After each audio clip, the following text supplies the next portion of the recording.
All right, everyone. Today's Thursday, day 1000 of quarantine. Don't know what fucking time it is. Don't know what day it is. I just know that we're in quarantine. So, a couple of things I want to talk about before we get started, and then I'm going to talk about today's topics. Number one is if you are new to trading or have any questions about trading, we have a direct line for you guys to ask us questions. So, Tosh, who is one of our head moderators at MIC, he actually opened up his phone number for you guys. So please, if you have any questions, text him directly. Do not call him. He'll be there to answer any questions you have about trading, any questions you have about MIC. If you had a good day, you need someone to talk to, you had a bad day, you had someone to talk to, hit him up. His number is 213-458-5997.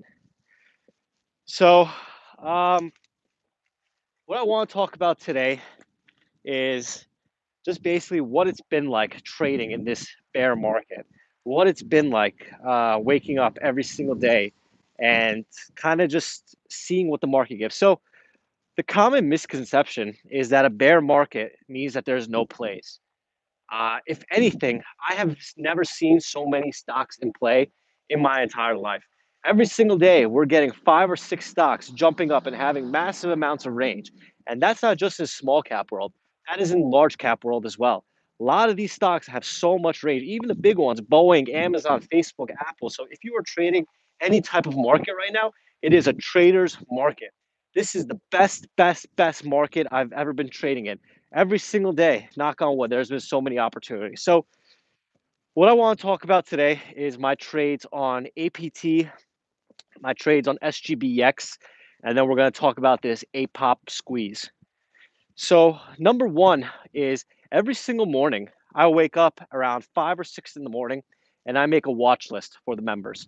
So what I do is I basically take all the guesswork out of the trades in the morning, and I give you my daily detailed game plan for all of these stocks, right? I look at the stocks, I do the research, I look at the technicals, and I give you the exact areas that I myself personally have my orders ready to short on these stocks, right? So basically, what a lot of people do is they wake up. There's two types of people. Number one is they wake up and they don't do any work. They copy my watch list and make money. Whatever. You can do whatever you want. I don't give a shit. What other people do is they wake up, they create their own watch list, they compare it to my watch list, and then adjust it as need be so that they could form their own process for themselves. So my watch list is a guideline for what you guys should be trading. So every single day, depending on what type of person you are going to have at least 3 to 5 setups that you could potentially make money on if you have your orders ready and if you follow the rules. So coming into today, I saw APT was the top watch for me. I think yesterday there was news that the government said that there's going to be regulations on these face masks or some bullshit. I have no idea what the news was, but APT found a bid. So what I'm looking for on a stock like APT is a dead cat bounce to short. APT, if you remember, is one of the stocks that I made $50,000 on when the company tanked and had its first red day. So I am very familiar with this stock. I've traded in the past. I've made money on it in the past. These people are waving to me. I've traded in the past. I made money on it in the past, and I'm used to it. So I have a sense of confidence with the stock. So coming into the morning, if you guys know, my favorite things to see pre-market are downtrending stocks. I want to see stocks that are downtrending pre-market because I know that they're going to have a blip pop and then come back down. This is a dead cat bounce that we look to short. So if I see a stock pre-market tanking, right? If I see a stock pre-market tanking, I am looking to short that bounce if the range is there. So on APT, we have a massive move yesterday. Today gaps up pre-market, but it finds its way down. So in the morning, my plan was if the stock goes red, I think it was at $17.20. I put it in my watches and I said, if the stock goes red, short it. That's the plan. So pre-market, it broke 17.20. It went to $16. So you can make $1 a share if you just traded a pre-market, but we waited. So in the morning, I adjusted my plan. I put it to the members and I said, look, the stock is now trading at $15.50 and $16. If the stock pops towards $16.50 and $17, I will short it. The stock popped to 16.50 and then 17.10. So I shorted it. I had a 16.75 average. The stock's high of the day was like 17.10. So here I am following my plan, laying out my plan 2 hours or an hour before the market opened, had my fantasy orders out, and waited for it to fill me. Now, another thing that I want to make note of is I used size on this setup.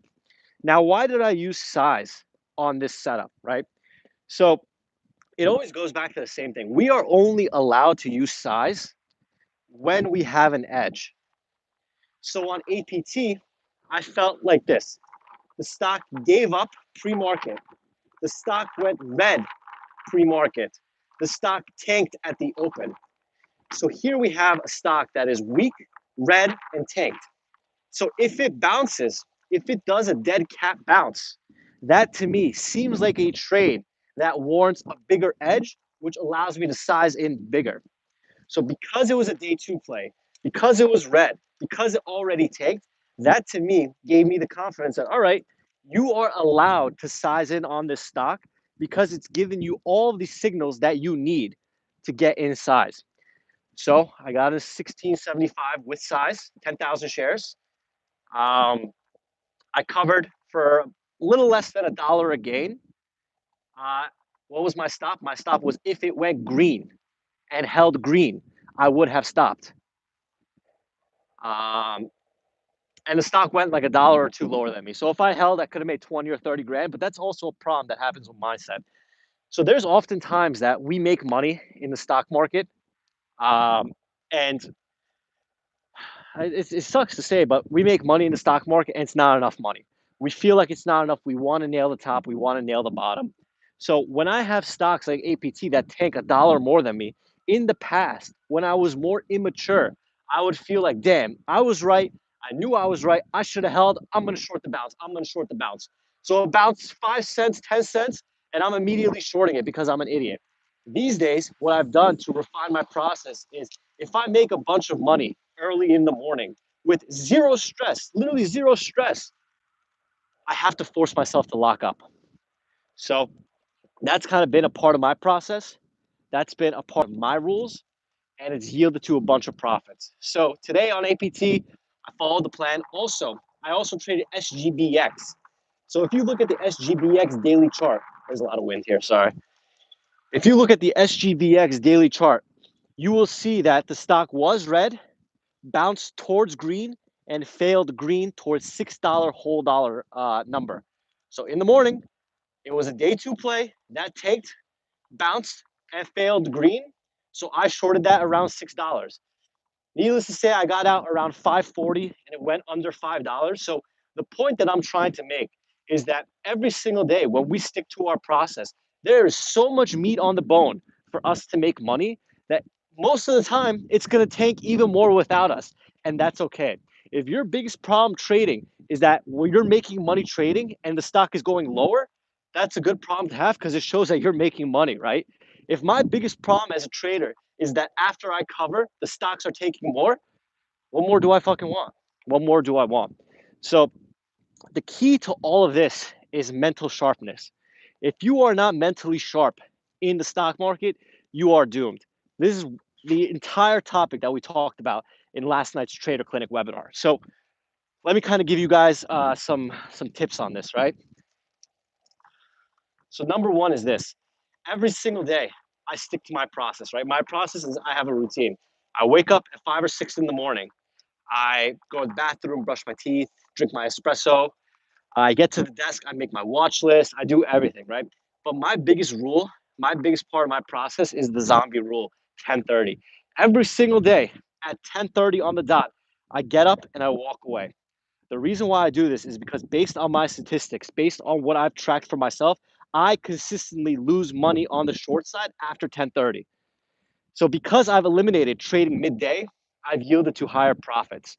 So what everyone has to do is everyone has to track their own personal statistics. Everyone has to see what is working for them, looking at their strengths. My strengths are shorting stocks under $5 between 9:30 and 10:30 a.m. I know exactly what my strength is. So because that's my strength, I eliminate everything else. I don't care to try to figure out how to trade midday. I know that there's plenty of long opportunities midday, but personally for me, I'm sticking to what works because at the end of the day, every single day, I walk away. Uh, every single day, I walk away stress free at 10:30, and because of that, the next day I'm coming back with the proper mindset. If I am stressed yesterday, I'm gonna probably be stressed coming into trading today. So every single day, I am trying to trade with the least amount of stress so that I could come back the next day and still be not stressed so that I could keep making money every single day. Does all this stuff make sense, guys? If it makes sense, I see a like counter here, so put the like up or whatever the hell it is. But uh, is all this stuff making sense for you guys? Every single day, we're waiting for stocks to tank and shorting the bounce. On something like APOP today, APOP, it is a low float, day one, SSR. Why the hell are you trying to find the top here? So what we did is we gave the members a process. We said, if this stock breaks $3.30, there is blood in the water. If this stock breaks $3, you can short it. So we are waiting for these stocks to break the support and then shorting it. Currently, APOP is at $3.05. It broke 330. It's at its last support. So technically, you can be shorting here because the stock has broken down and you have $1 worth of bag holders on top to give you resistance to keep it down. So every single day, guys, ask yourselves, did you lose more than $200 today trading? If the answer is yes, it's probably time to start investing in your education. This market, like this, is not going to be around forever. There's only going to be a certain amount of time that this market is going to stay this hot. And while you are home, while you are quarantined, while you are forced to not leave the house, don't you think it makes sense to start investing in a skill that is going to be recession proof, that you could trade and trade and trade, even when all the stores are closed down, even when all the businesses are down, stock market is still open and we are making money every single day, knock on wood. Where the fuck is some wood? Uh, I gotta find some wood right now. I'm gonna lose my shit if I don't. Hello? All right, let me see. I mean, this cardboard box, I don't know if that's considered wood, but I'm gonna fucking knock on this. All right, that's the best I could do, best I could find on short notice. But you see what we're saying, guys? You see, oh, duh. Anyway, you see what we're saying, guys? You see what we're saying? Every single day, man, every single day, we are trying to just show up and not lose money. Yeah, guys, I'm an idiot. See, you don't have to be the sharpest tool in the shed to be trading. I don't consider myself a genius. I don't consider myself smart, but I am showing up every day and working my ass off, guys. Every single day, I am working my ass off 15 hours a day. I wake up at 6 a.m. and Tosh knows I was messaging him till 1 a.m. market time last night. I told myself to sleep at 9 p.m. I was awake till 1 a.m. talking to Tosh because I love what I do, guys. And I know that my success is a direct correlation of how much work I put in. So I work my ass off every single day. Because remember, I am trading against you guys. You guys are trading against me.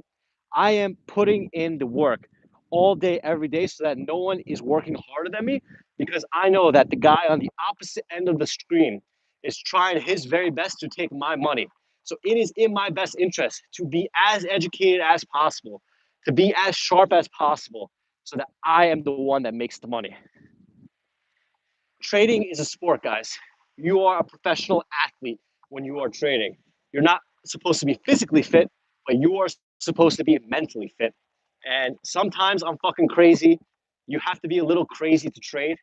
But every single day, guys, I am doing my best to show you that I am being disciplined. I am putting out my watch list every single day for you guys. We are making videos every single day. Monday, I had a video. Tuesday, we had a Bow Instagram Live and a Joe Large Cap webinar. Wednesday, we had Tasha's new member webinar and a Trader Clinic webinar. Today, we have this video and Austin's strategy video. So during the week, 7 days in the week, we are releasing 10, 11 videos. This is a full education every single day.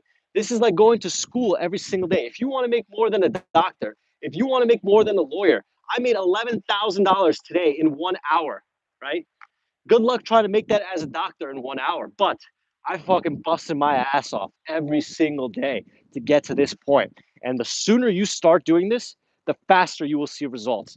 And the sooner you learn from someone that actually knows how to trade, the better it is because you don't have to spend 6 months unlearning bad habits. Does all make sense, guys?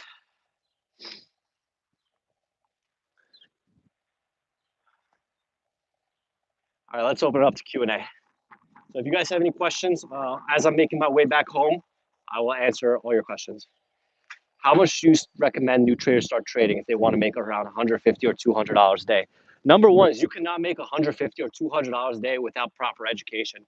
So I would say you need to at least have $5,000 to trade. And making $100 a day isn't hard. It's just 10 cents on 1,000 shares, right? You have a $3 stock, you short 1,000 shares, it goes to 290, you make $100. But before you could do that, you have to learn the process of doing that. That's why education always comes first, guys. Always invest in your education first because it's going to take time for you to learn, guys. Can you trade shorts from E-Trade? You could short large caps on E-Trade. You could not short small caps. Where do you recommend you get education from? I'm just going to ignore that.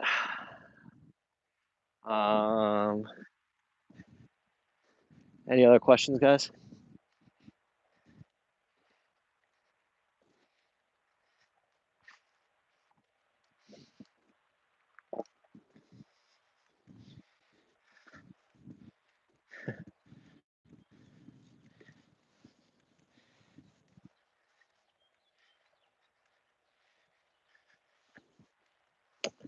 I think that's it, guys. I'm going to keep it short and sweet. I don't want to kind of take too much of your time. And if you have any questions, you could DM me on Instagram, Alex_Temes. I answer everyone's DMs. If you have any questions about trading or any questions about MIC, you could text us. It's not a robot at 213-458-5997. So thanks, guys, for watching. I appreciate all the people that ask educated questions. And let's continue to kick some ass during this quarantine. Thank you, guys. I appreciate everything. And leave a comment and let me know what you thought of this video. Thanks, guys.